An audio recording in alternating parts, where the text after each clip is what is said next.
So the Bone Spurs administration decided not to put out the jobs numbers for October, but experts are already saying that we probably lost about 50 to 60,000 jobs in October. This is added to all of the job losses that we have had month over month since Bone Spurs took office for the second time.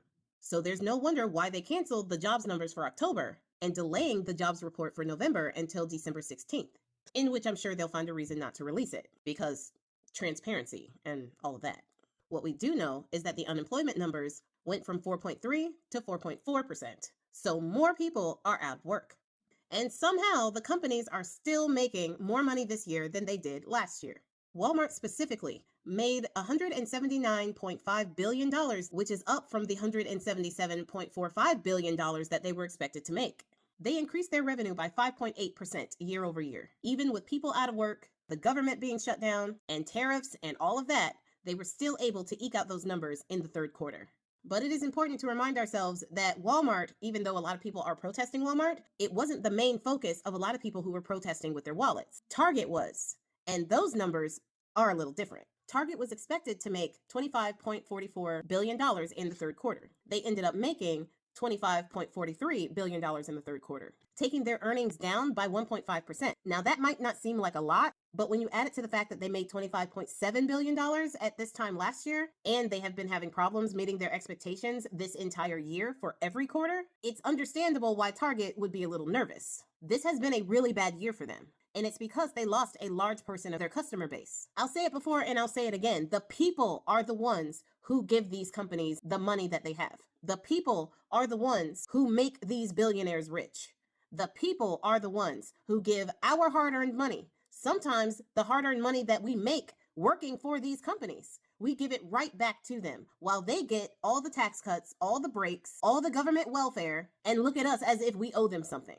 1.5% negative growth may seem like a tiny drop in the bucket to a large company like Target.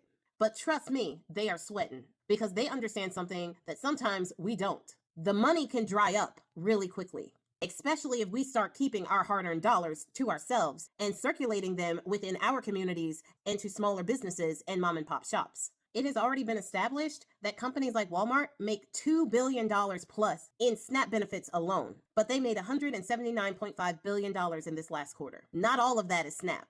And understanding that some people only have Walmarts to go to for their necessities, there are some people who still have the choice not to go there. The people are the ones who give these billionaires their billions, and they don't always remember that. So again, it is time to make them remember where they got their billions. Black Friday weekend is the highest spending weekend of the year. That entire week, from Thanksgiving to Black Friday to Cyber Monday, where companies look to make up the revenues that they have lost in the year before. Take Target, for example. Target made $25.7 billion in 2024 in the third quarter. In the fourth quarter, accounting for those sales that they had for the holidays, Black Friday and Cyber Monday included, and all of the spending that we do for Christmas, they made $30.9 billion just in the fourth quarter. That is just over $5 billion more than they made in any previous quarter in 2024. This is the time that companies start to make up for the losses that they had in the year before. Walmart in the third quarter of 2024 made $169.6 billion.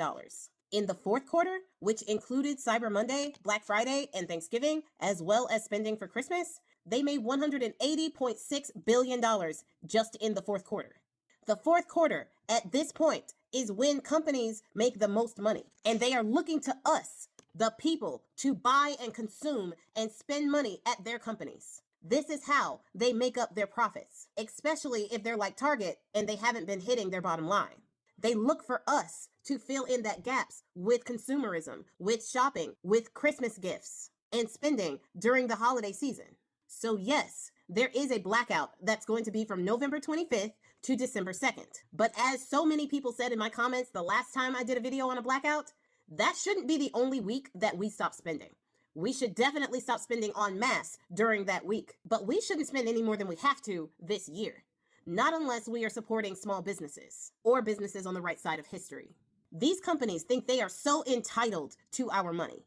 They roll back DEIA programs. They kowtow to this regime. They sit back in their yachts and count their dough that they just know is coming because they have rigged the game so hard. And they think that the people are just going to continue to spend their money at their establishments. And they expect that it doesn't matter what they do to us. It doesn't matter how many tax cuts they get while raising our taxes, our overheads, our prices, while literally lobbying not to pay us a living wage, while closing down their companies so that they can count that savings as revenue, laying people off anytime they think that they're not going to make their overhead, anytime they think that they're not going to be able to give out their bonuses and pay their shareholders. They will lobby for us not to get health care and for us not to get a living wage in this country, while expecting our hard-earned and insufficient dollar to go back to them.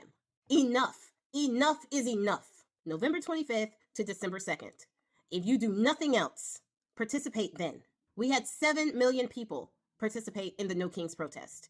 Imagine if 7 million people stop spending for a week. There is 300 million people in this country. I feel like we can make that 7 million people number go even higher.